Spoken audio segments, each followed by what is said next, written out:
Saya berasal dari kelas Agroteknologi 4. Di sini saya akan membuat konten video tentang aspek keselamatan dalam aplikasi pestisida. Nah, ketika kita akan menyemprot pestisida, maka kita membutuhkan APD atau alat perlindungan diri yang berfungsi sebagai pelindung agar kita tidak kena kontaminasi pestisida tersebut. Adapun alat yang pertama adalah topi, berfungsi untuk mencegah masuknya racun melalui kulit kepala. Yang kedua adalah kacamata, berfungsi untuk melindungi mata dari percikan pestisida yang terbawa angin. Yang ketiga adalah masker, berfungsi untuk melindungi area pernapasan agar terhindar dari menghirup percikan pestisida. Yang keempat, sarung tangan, terbuat dari bahan karet yang panjang hingga menutupi bagian pergelangan tangan. Hal ini bertujuan untuk melindungi tangan dari percikan pestisida melalui udara akibat hembusan angin. Yang kelima, pakaian lengan panjang dan celana panjang, melindungi tubuh dari percikan pestisida mengenai kulit, sebaiknya tanpa kantong dan tanpa lipatan. Dan yang keenam adalah sepatu boots, untuk mencegah pestisida menempel pada punggung kaki. Beginilah contoh pemakaian ADP ketika hendak mengaplikasikan pestisida. Di sini saya tidak memakai sarung tangan karena saya tidak memilikinya. Adapun hal-hal yang dilakukan ketika akan menyiapkan pestisida, yang pertama adalah sebelum pembelian, pastikan mengetahui hama dan penyakit apa yang menyerang tanaman. Yang kedua, belilah pestisida yang telah terdaftar di Komisi Pestisida, Kementerian Pertanian atau Kompes, dan di toko yang telah dipercaya dan resmi. Yang ketiga, kenali kemasan pestisida, lalu perhatikan dengan cermat simbol tanda bahaya, piktogram, dan warna pada label. Adapun hal-hal yang harus dilakukan saat melakukan aplikasi pestisida adalah: yang pertama, bekerjalah pada saat keadaan seteduh mungkin, pagi hari atau sore hari. Yang kedua, jangan menyemprot berlawanan dengan arah angin. Yang ketiga, gunakan sedapat mungkin pakaian yang menutupi seluruh tubuh untuk menghindari kontaminasi pestisida terhadap tubuh. Yang keempat, jangan menggunakan pakaian yang rusak atau robek untuk bekerja. Yang kelima, gunakan celana panjang di luar sepatu bot. Hal yang dilakukan setelah melakukan aplikasi pestisida, yang pertama adalah letakkan botol wadah bekas pestisida di atas lubang tangki sprayer yang akan digunakan sampai tidak menetes lagi atau kering. Kedua, masukkan air bersih ke dalam botol wadah bekas pestisida sebanyak 10-20% dari isi botol, lalu tutup dengan rapat, lalu kocok dan tuangkan air ke dalam tangki sprayer sampai tidak menetes lagi. Ulangi prosedur sebanyak 3 kali. Setelah melakukan triple rinsing dan wadah bekas pestisida sudah kering, lalu rusakkan dengan menggunakan pisau atau martil sehingga wadah bekas pestisida dan tutupnya tersebut tidak bisa digunakan kembali. Lalu gali lubang dengan kedalaman sampai 1 meter dari permukaan tanah.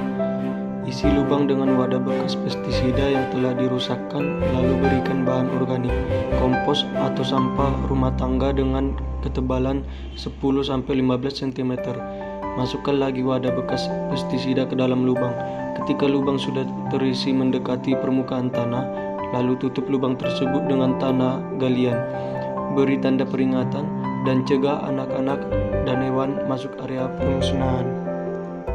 Ketika mengalami keracunan pestisida, pertolongan pertama yang dilakukan memiliki 2 prinsip utama. Yang pertama, putuskan segera hubungan dengan produk penyebab keracunan agar kontaminasi tidak terus berlangsung. Yang kedua, dapatkan segera pertolongan medis. Pertolongan pertama pada keracunan pestisida yang mengenai kulit. Pertama, lepas pakaiannya.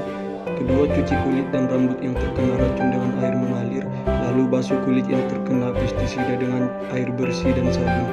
Keringkan kulit dengan handuk dan kenakan pakaian yang bersih. Jangan oleskan bahan lain apapun ke kulit terpapar, terutama yang mengandung minyak. Bawa atau konsultasikan ke petugas kesehatan terdekat dan jangan lupa bawa label pestisida. Ketika paparan melalui mata, yang pertama, cuci mata yang terkena pestisida dengan air bersih menggunakan air mengalir selama sedikitnya 15 menit. Yang kedua, jangan menggosok mata.